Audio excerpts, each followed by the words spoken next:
রথযাত্রার আগে উইকেন্ডে কলকাতার বুকে একটা সুন্দর ডে আউটিং এর খোঁজ করছেন, যেখানে শান্ত পরিবেশে মনটাও ভালো হবে, আবার পুরীর জগন্নাথ ধামের ফিলিংও পাওয়া যাবে। তাহলে আজকের এই ডে আউটিং এ আমরা চলে এসেছি কলকাতার নিউ টাউনে কারিগরি ভবনের ঠিক পাশেই অবস্থিত শ্রী শ্রী জগন্নাথ মন্দিরে। তো হ্যালো বন্ধুরা, দিশাইন অভিযানের নতুন একটি ভিডিওতে আপনাদের সবাইকে স্বাগত জানাই। আশা করি আপনারা সবাই ভালো আছেন, সুস্থ আছেন।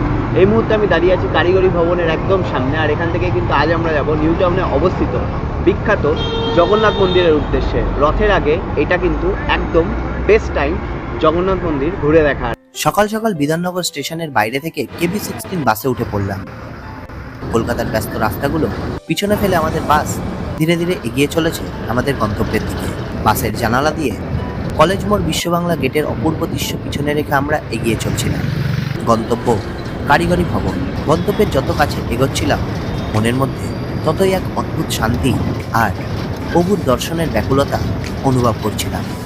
এই হলো কারিগরি ভবন। নীল যে বিল্ডিংটা দেখছেন, এই বিল্ডিংটা কিন্তু কারিগরি ভবন, আর আপনাদেরকে এই রাস্তা ক্রস করে ওই পারটা যেতে হবে। বাস আপনাদের কিন্তু এইখানে নামাবে। আজকের এই ভিডিওতে আমরা নিউ টাউনের এই চমৎকার জগন্নাথ মন্দিরটি ও মন্দির সংলগ্ন জাগ্রত হাজরা কালী মন্দিরটি ঘুরে দেখব।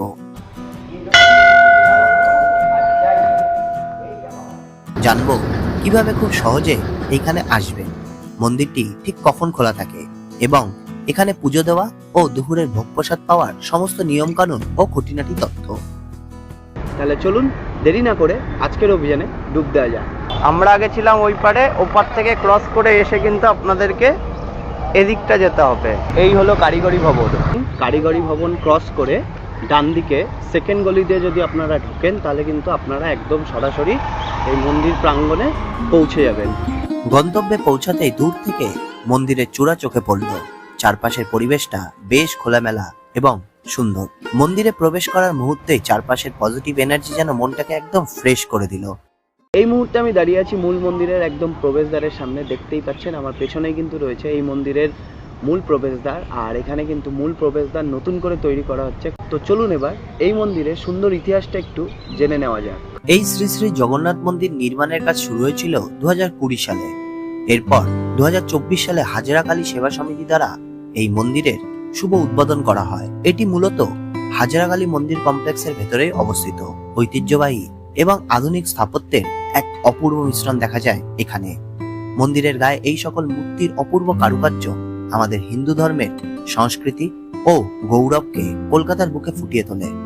এখানে শ্রী জগন্নাথ, বলভদ্র ও দেবী সুভদ্রার পাশাপাশি হনুমানজি এবং রাম, লক্ষ্মণ ও সীতা মায়ের অত্যন্ত সুন্দর মূর্তি পুজো করা হয়। তো আপনারা সকলেই জানেন যে আগামী 16 তারিখ রয়েছে রথযাত্রা, আর সেই রথযাত্রা উপলক্ষে কিন্তু মন্দির প্রাঙ্গণেই আয়োজন করা হবে একটি বিশাল মেলার। হাজরা কালী সেবা সমিতির পক্ষ থেকে কিন্তু আয়োজন করা হবে এই মেলা, আর এই মেলাটি চলবে 16 জুলাই 2026 থেকে 24 জুলাই 2026 পর্যন্ত। সামনে কিন্তু এখানে অনেকটা এরিয়া আছে, আপনারা যারা গাড়ি নিয়ে আসবেন তারা কিন্তু এখানে গাড়ি পার্ক করতে পারবেন নিজেদের। মন্দিরে ঢোকার আগে কিন্তু এখানে আপনাদেরকে জুতো খুলতে হবে, জুতো রাখার কিন্তু আলাদা করে কোনো ব্যবস্থা নেই। মন্দিরে প্রবেশ করে কিন্তু আপনাদের সবার প্রথম চোখে পড়বে একটি ধর্মদণ্ড, আর সেই ধর্মদণ্ডের উপরেই কিন্তু মন্দিরের দিকে অর্থাৎ প্রভু জগন্নাথের দিকে মুখ করে বসে আছে গরুর মহারাজ। তো বাইরে কিন্তু অলরেডি বৃষ্টি শুরু হয়ে গেছে, তো আমরা এখন মন্দিরের ভেতরে ঢুকবো, দেখি এবার কখন বৃষ্টি কমে। বর্ষাকালের এই একটা সমস্যা, এই আকাশ ভালো তো এই আকাশ খারাপ। বাইরে কিন্তু বৃষ্টি একেবারে বেড়েই চলেছে, কমার কোনো নামই নেই। আকাশটা আপনাদের প্রথমেই দেখিয়েছিলাম কি অবস্থা ছিল, ভাবছিলাম হয়তো এরকম কিছু একটা হতে পারে, আর হলেও। বর্ষাকালের এই এক সমস্যা যে কখন বৃষ্টি আসবে আর কখন থামবে কেউ জানবে না। আর আপনারা যারা এখানে আসতে চান তাদের জন্য কিন্তু মন্দিরের সময়সূচিটা জেনে রাখা অত্যন্ত জরুরি। আর সেক্ষেত্রে বলে রাখি, এই মন্দিরটি প্রতিদিন ভোর 6টা থেকে দুপুর 2টো পর্যন্ত ও বিকেল 4টে থেকে রাত 8টা পর্যন্ত সকল ভক্তদের জন্য খোলা থাকে। এই সময় এসে আপনারা কিন্তু নির্দ্বিধায় এখানে পুজো দিতে পারবেন। 11 জুলাই 2024 সালে এই মন্দিরের কিন্তু শুভ দ্বার উদ্ঘাটন করা হয় ও এই বিগ্রহে প্রাণ প্রতিষ্ঠা করা হয়। কিছুদিন আগে যেহেতু স্নান যাত্রা গেছে, তো স্নান যাত্রা উপলক্ষে এই মুহূর্তে কিন্তু জগন্নাথ দেব বিশ্রামে আছে, তাই এই মুহূর্তে কিন্তু আপনাদেরকে জগন্নাথ বিগ্রহ দর্শন করাতে পারলাম না। শুধু এখানে না, সারা পৃথিবীতে কিন্তু জগন্নাথ দেব এখন বিশ্রামে আছে, ইভেন পুরীতেও। মন্দিরের একদম উপরে কিন্তু রয়েছে জগন্নাথ দেবের একটি বাঁশি বাজানো মূর্তি। এই মূর্তি হয়তো অনেকেই দেখেননি। এই মন্দিরে আসলে কিন্তু ভোগ প্রসাদ অত্যন্ত জরুরি। এখানে যদি আপনারা এসে ভোগ প্রসাদ গ্রহণ না করে তাহলে কিন্তু আপনাদের এই পুরো জার্নিটা ব্যর্থ হয়ে যাবে। চলুন এবার জেনে নেওয়া যাক এখানে ভোগ প্রসাদের নিয়ম কানুন। এই মন্দিরে কিন্তু ভোগ প্রসাদ এই মুহূর্তে দেওয়া বন্ধ আছে। তো আপনারা যারা খাবেন এবং উপবাস ভঙ্গ করবেন তাদেরকে বলি, এখান থেকে আপনারা ঢুকবেন সেইখানে কিন্তু খাবারের দোকান আছে, সেখান থেকে কিন্তু আপনারা এখানে পুজো দেওয়ার পরে খেয়ে নিতে পারবেন। আর আপনারা যারা এখানে পুজো দেবেন ভাবছেন তাদেরকে বলে রাখেন, মেন গেটের পাশেই কিন্তু আপনারা পুজোর ডালি পেয়ে যাবেন। ওখান থেকে কিন্তু ডালি কিনে ভেতরে পুজো দিতে পারবে। রথের আগে এই ভ্রমণটা কিন্তু আমার কাছে অত্যন্ত স্পেশাল হয়ে থাকবে। এখানে বৃষ্টি একবার কমছে আর একবার আসছে, ঠিক বুঝে উঠতে পারছি না যে এক্স্যাক্টলি কি হচ্ছে। দেখুন আবার রোদ উঠে গেছে, বাইরে এক পশলা বৃষ্টি হয়ে গেল, আর দেখুন বৃষ্টির পরে কিন্তু এই জায়গাটা আরো কত সুন্দর লাগছে। এই মূল মন্দিরের পাশেই কিন্তু রয়েছে আরো দুটো মন্দির, চলুন এবার সেটাই দেখে আসি।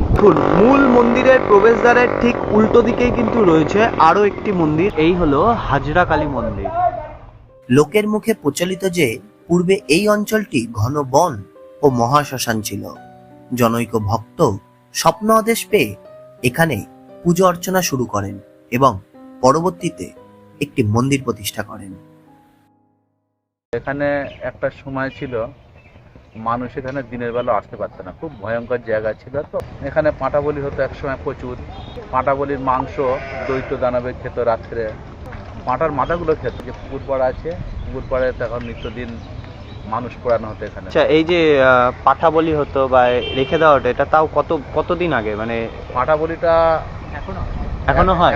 এখন পাঁটা বলিটাও হয়, তবে যে আগে পাঁটা বলির টান হতো। অলৌকিক কিছু ঘটনা আছে আমাদের মানুষের। এখানে বলছি না, একজন হচ্ছে যে নার্সিং থেকে হসপিটাল থেকে ফেরত দিয়েছে, নার্সিং থেকে ফেরত দিয়েছে, সে আর বাঁচবে না, ঠিক আছে। হ্যাঁ। এবারে সে লোকটা এখানে পড়েছিল এবং তার মা যেদিন করে না আসতো, ঠাকুরই তার মা সেজে খাওয়া দিত, তাও সে বেঁচে গেল। যে এখন দেখবি কোনো ব্যাপার নেই আর। এটার উপর এখানে সবাই একটা বিশ্বাসের জায়গা, একটা ভক্তির জায়গা, একটা শ্রদ্ধার জায়গা দীর্ঘদিন থেকে অর্জন হয়েছে এবং এখনো চলছে। আর আমাদের এই মন্দির কারার ব্যক্তিরা সব দানের উপরে চায়, টোটাল দানের উপরে এত সব মন্দিরে যা কিছু প্রচেষ্টা, যা কিছু ঘটনা বা যা কিছু তৈরি হচ্ছে, সমস্ত কিছু এখান থেকে, জনসাধারণ থেকে, দানের থেকে উদ্বৃত্ত। আর মেলার সময় কিন্তু এই মাঠ জুড়ে কিন্তু মেলা বসে, এই পুরো প্রাঙ্গণ জুড়েই কিন্তু মেলা বসে। আগামী 16 থেকে 24 তারিখ পর্যন্ত কিন্তু এই জায়গা একদম জমজমাট হয়ে উঠবে। হাজরা কালী মন্দিরের পাশেই কিন্তু রয়েছে রাধা গোবিন্দর মন্দির, চলুন এবার আমরা সেটাই দেখে নিই। সাধারণত শ্মশান বা কালীক্ষেত্রে বলিদানের প্রথা বা উগ্র আচার থাকে, কিন্তু এই চত্বরে রাধা গোবিন্দের উপস্থিতি শাক্ত ও বৈষ্ণব সংস্কৃতির এক অপূর্ব সমন্বয় ঘটায়। এখানে রাধা কৃষ্ণের জন্য সম্পূর্ণ আলাদাভাবে নিরামিষ ভোগ রান্নার ঘর রয়েছে। এই হাজরা কালী মন্দিরের ঠিক পাশেই কিন্তু রয়েছে বনবিবির মন্দির, চলুন এবার সেটাই দেখে নিই। এই মন্দিরে মা বনবিবির মূর্তিটি অত্যন্ত জীবন্ত এবং ঐতিহ্যবাহী লোকশিল্পীর আদলে তৈরি।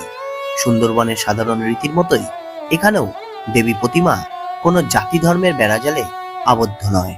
মানুষের বিশ্বাস আর ভয়ঙ্কর ইতিহাস সব মিলিয়ে আজকের এই ওয়ানডে ট্রিপটি আপনাদের কেমন লাগলো অবশ্যই কমেন্ট করে জানাবেন।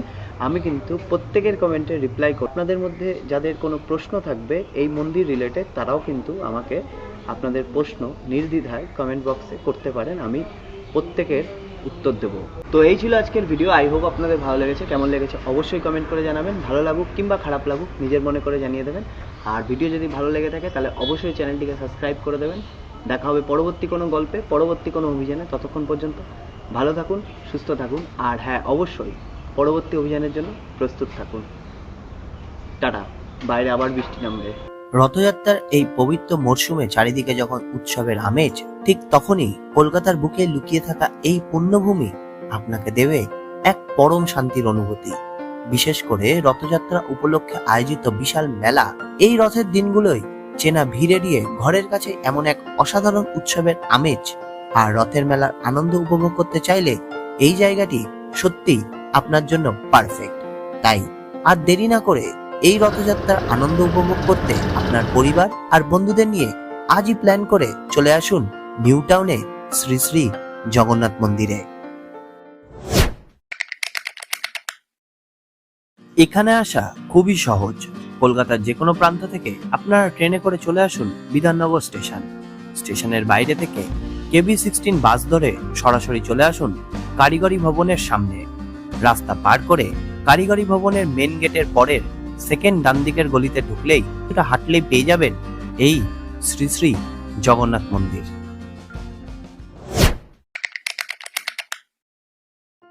আজকের এই সুন্দর ডে আউটিং এ আমাদের কিন্তু খরচ হয়েছে অত্যন্ত কম। ট্রেন ভাড়া আপ ডাউন মিলিয়ে 5 টাকা করে লেগেছে, মোট 10 টাকা, এবং বিধাননগর স্টেশন থেকে বাসে আপ ডাউন মিলিয়ে 20 টাকা করে লেগেছে, মোট 40 টাকা। অর্থাৎ মাত্র 50 টাকা খরচ করে আপনারা কিন্তু এত সুন্দর একটা ডে আউটিং করে ফেলতে পারবেন।